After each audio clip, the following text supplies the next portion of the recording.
Bonjour et bienvenue dans ce tutoriel sur Google Analytics. Dans cette vidéo, on va voir comment intégrer Analytics dans un site internet HTML, Wix et WordPress, et on va aussi voir comment naviguer dans l'interface. Google Analytics est un outil important pour toute personne, organisation et entreprise qui a un site web.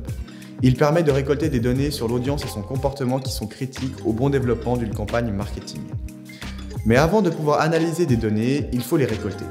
Voici comment intégrer Analytics dans les titres de sites internet les plus populaires. Pour commencer, connecte-toi à ton compte Google sur le site d'Analytics et va dans la section Administration de l'interface avec le bouton en bas à gauche. Dans la deuxième section, clique sur le bouton Créer une propriété. Entre le nom de ton site et choisis le bon fuseau horaire ainsi que la monnaie de ta région. Ensuite, clique sur Suivant. Maintenant, Google va te demander des informations par rapport à ton organisation. C'est pas grave si tu trouves pas la réponse exacte que tu cherches, choisis-la au plus proche ou simplement tu peux mettre Autre. Tu peux ensuite cliquer sur Créer et accepter les conditions d'utilisation que tu auras bien évidemment lues. Maintenant que tu as créé ta propriété dans Google Analytics, il faut la lier à un site. Pour cela, sélectionne la plateforme web et entre l'URL ainsi qu'un nom unique pour le flux de données. Quand aucune donnée a pu être récoltée, Analytics te propose différentes marches à suivre pour l'intégrer dans ton site. Pour le premier exemple, je vais te montrer comment l'intégrer dans un site codé en HTML, CSS et JavaScript.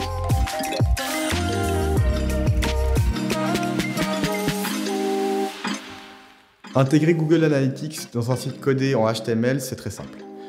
Il suffit de copier le bout de code dans l'onglet Installer manuellement des instructions d'intégration et de le coller dans la balise Head de chacune de tes pages. Et voilà, maintenant Google peut suivre tous les faits et gestes des visiteurs de ton site. Maintenant, on va voir comment ajouter Analytics dans un site Wix.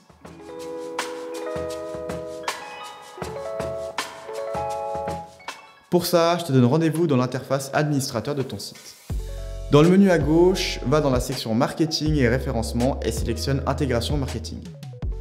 Clique sur Se connecter dans l'intégration Google Analytics et colle ton identifiant que tu trouveras dans l'interface de ton compte.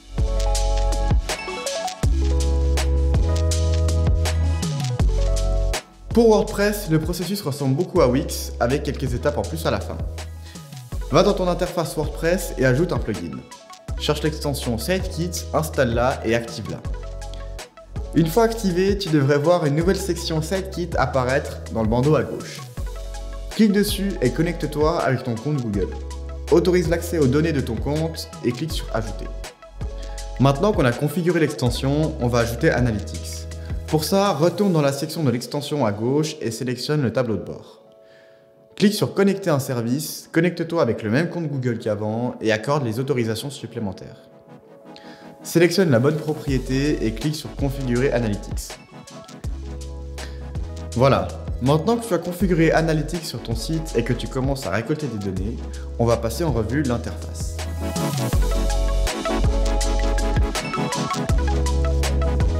Pour mieux te situer dans Google Analytics, il est important de savoir où se trouvent les informations que tu cherches.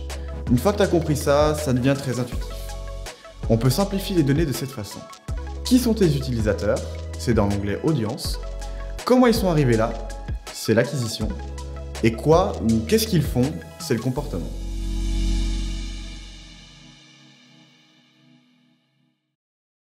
Maintenant, on va voir plus en détail les données sur l'audience. Dirige-toi dans l'onglet Données démographiques et Vue d'ensemble. Ici, on a une vue très simplifiée de cette catégorie, mais si on appuie sur Âge, on a une vue plus détaillée de l'âge des visiteurs dans une période. Dans l'entête de ce tableau, il y a plusieurs termes assez spécifiques. Si tu ne sais pas ce que l'un d'eux veut dire, c'est souvent expliqué dans les points d'interrogation juste à côté. Ensuite, tu peux voir l'endroit d'où les utilisateurs se connectent. En passant ta souris sur la carte, tu peux voir le nombre de personnes, mais aussi en cliquant sur une zone, tu peux avoir plus de détails.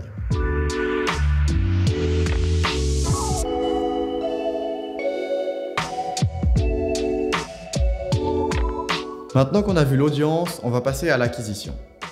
Ici, on a une vue pas mal générale, mais on va se diriger vers tout le trafic et canaux pour une vue plus détaillée. N'oublie pas de régler les dates pour avoir les statistiques que tu veux.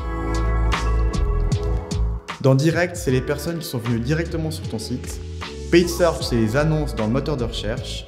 Et display, c'est les pubs qui sont affichées sur le site des autres.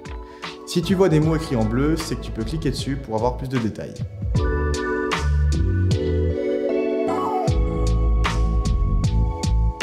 Finalement, on va voir l'onglet comportement. C'est la partie qui te permet de comprendre comment les gens interagissent avec ton site. Pour ça, appuie sur contenu du site et toutes les pages. Ici, on a une vue des statistiques par page. C'est intéressant pour avoir des données précises et éventuellement optimiser des informations si une page qui doit amener à une autre a un taux d'abandon trop élevé. Pour une page de login par exemple. Dans Flux de comportement, on a une vue beaucoup plus visuelle. En blanc, on voit les arrivées sur le site. En gris, les trajets. En vert, les pages de destination. Et en rouge, les abandons. Voilà, on arrive à la fin de ce tutoriel. J'espère qu'il t'a plu et qu'il t'a été utile. Si tu veux te familiariser un peu plus avec l'interface, tu peux cliquer sur le lien dans la description. Il t'amènera vers une démo avec des données fictives. Merci de m'avoir écouté.